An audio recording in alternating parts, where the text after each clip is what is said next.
Are you terrified by the phrase quilt as desired? Do you get to the end of your quilt project and wonder, how am I ever going to quilt this? I have some ideas for the Solstice block of the month quilt. Let's take a look. I'm Andy, and this is True Blue Quilts, a place to enjoy, experiment, and excel as you quilt. I was thrilled when Rebecca Bryan reached out to several quilters and asked if we could help her brainstorm some quilting ideas. Her Solstice Block of the Month program was coming to an end, and she wanted to offer the group some different ideas on how to quilt their finished project. I love a design challenge, so I jumped in and came up with some free motion quilting for this quilt, and I'd love to share those designs with you today. We will start with this 3-color diamond area, and I want to accentuate the long shape. So in the widest part here, I'm going to do a large flame stitch. So that's just some gentle curves all the way up to the top and then echo back. And since I needed to print on 2 pieces of paper, you get a funny seam there. But I am going to fill the space with one long flame and then a flame on either side. And just as in the quilting, those wobbly stitches or wobbly drawing lines aren't going to make too much of a difference, because once you stand back away from the quilt, it'll just give that nice texture and draw your eye out to the outer section of the quilt. In these 2 outer portions of the design, I want to quilt some pebbles. So I'm just going to go around, and as the space gets larger, I'm going to fill from edge to edge. And when I stitch pebbles, I go 1.5 times around. So I'm going to circle around and come to the halfway point, and circle around, and my pen is dying.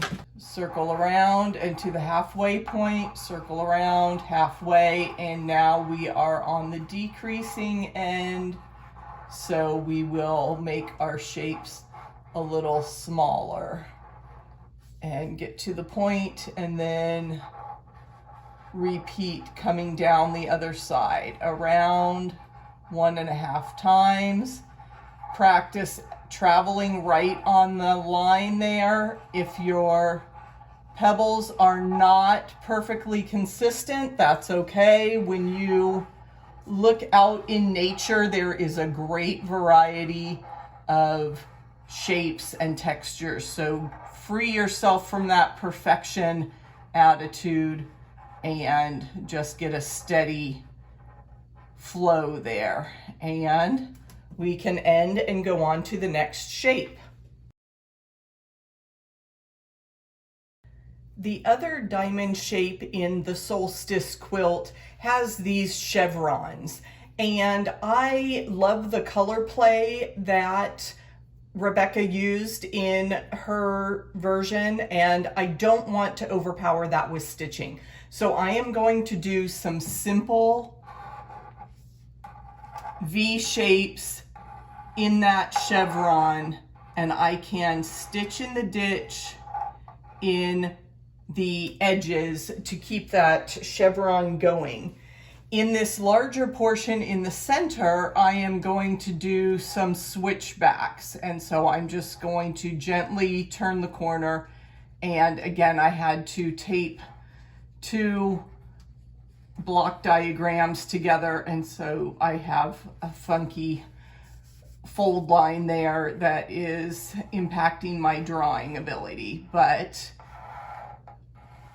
we're just going to add a few more of those chevron shapes, and if they get a gentle curve to them, that's going to be just fine.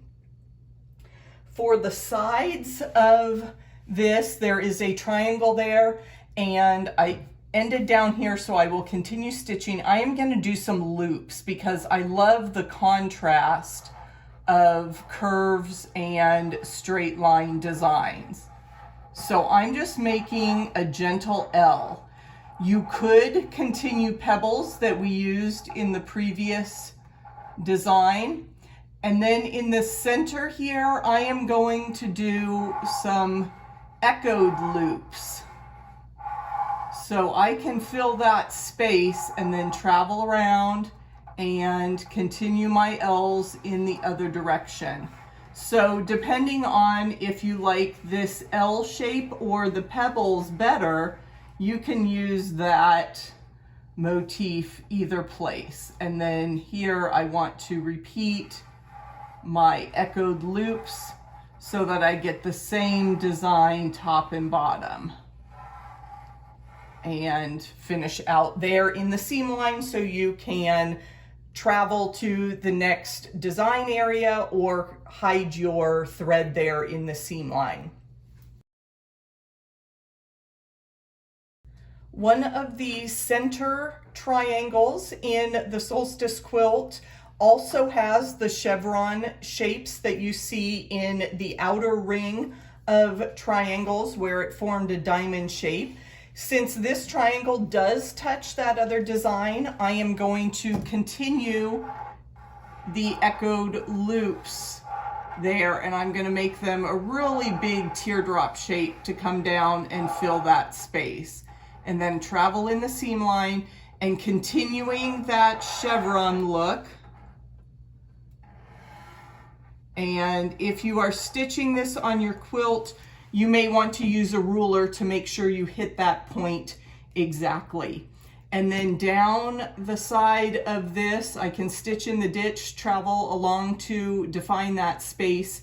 And then I want to bring in some continuous curves. So I'm just going to echo that line and hit the next break point in my design. And that just gives a little bit of accent stitching in that space without overwhelming the design. We're letting a lot of the colors do the work in this shape.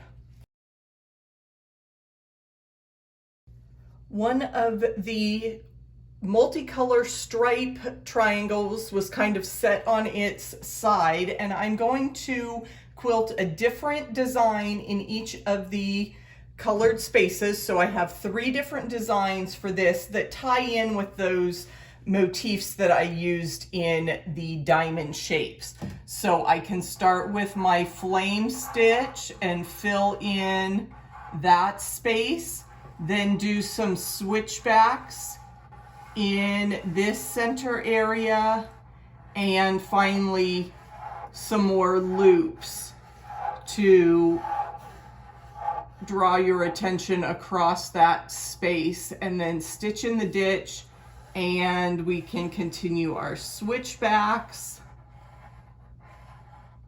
however many you can get to fit there, and then our flame stitch if you want it to go the opposite direction, or you could travel down to that point and have the flame shoot the same direction in both those colored areas. But we're just using some of the same elements with a little bit different size and shape for the different areas of our quilt. This multicolor block makes up one of the central rings in the Solstice quilt, and there are different bands of color, and then this larger shape connects with its neighbor similar block. So you can continue these motifs across multiple triangles. I'm going to use a couple different techniques to draw the loops in these bands. First, I'm going to start with my pebbles. So 1.5 times around, going in alternate directions so you don't get too much thread buildup in any one direction. And then I'm going to travel and do some what I call DNA stitching or sine waves. So this takes 2 passes, so I'm just gonna spread this out a little bit. When I get to that edge, I'm going to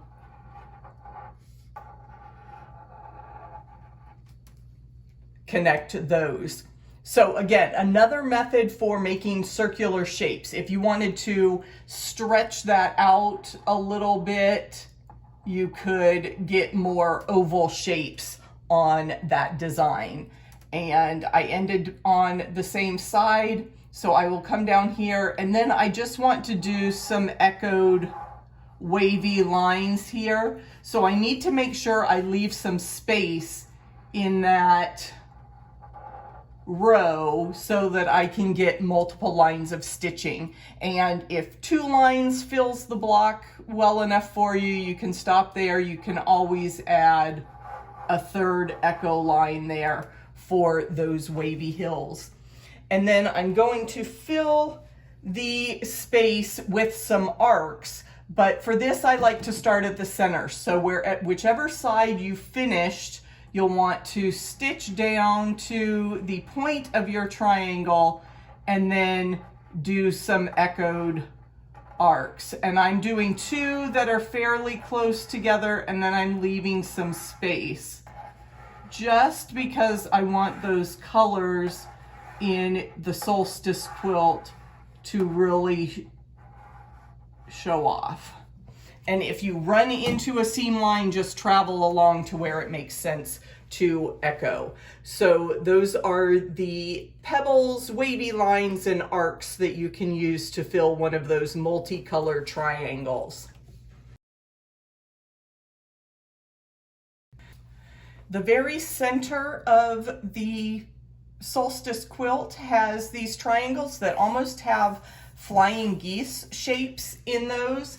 And I decided to quilt a bracket in there because it is a nice, simple shape that accentuates the triangle design and again allows the color play to really stand out. I didn't want to overwhelm the block with intricate quilting, a lot of thread buildup. I really want those piecing designs to stand out. And I need to balance this with some echo stitching in those other background areas, those other triangles that you see. So in this center one, I'm just gonna wiggle down to the point and wiggle back out. In these other ones, again, a wiggle, kind of continuous curve almost, but not quite as emphasized as that continuous curve would be. More just a gentle triangle shape and back out to my edge. If you want more definition in your quilt, I would definitely recommend stitching in the ditch around all of these shapes. That keeps your piecing line look really nice and crisp and helps that block just look really precise and finished. Let's take a look at how all these free motion quilting designs work together in the Solstice blocks. We have our diamond, a diamond with chevrons, a triangle with chevrons, the horizontal stripes, an upright triangle with stripes, and the center triangles. In the background, I wanted something simple that continued some of the minimalist quilting that I had done previously, so I just added some wavy lines radiating out from the center. The Solstice pattern was designed by Rebecca Bryan, and you can find the pattern at Bryan House Quilts. I will include a link to her website in the description box below. Please note that this is an affiliate link, so if you decide to purchase, I will receive a small commission, and that money will be poured right back into creating the best YouTube channel for you that I possibly can. If you'd like some tips on creating a quilt from start to finish, please check out the Dancing 9-Patch video series that I've linked on the screen below. It walks you through the piecing instructions as well as giving you some quilting ideas. Be sure to hit the like button and subscribe to this channel. I share new videos each week with lots of quilting tips and techniques. Thanks for watching, and I'll see you in the next video.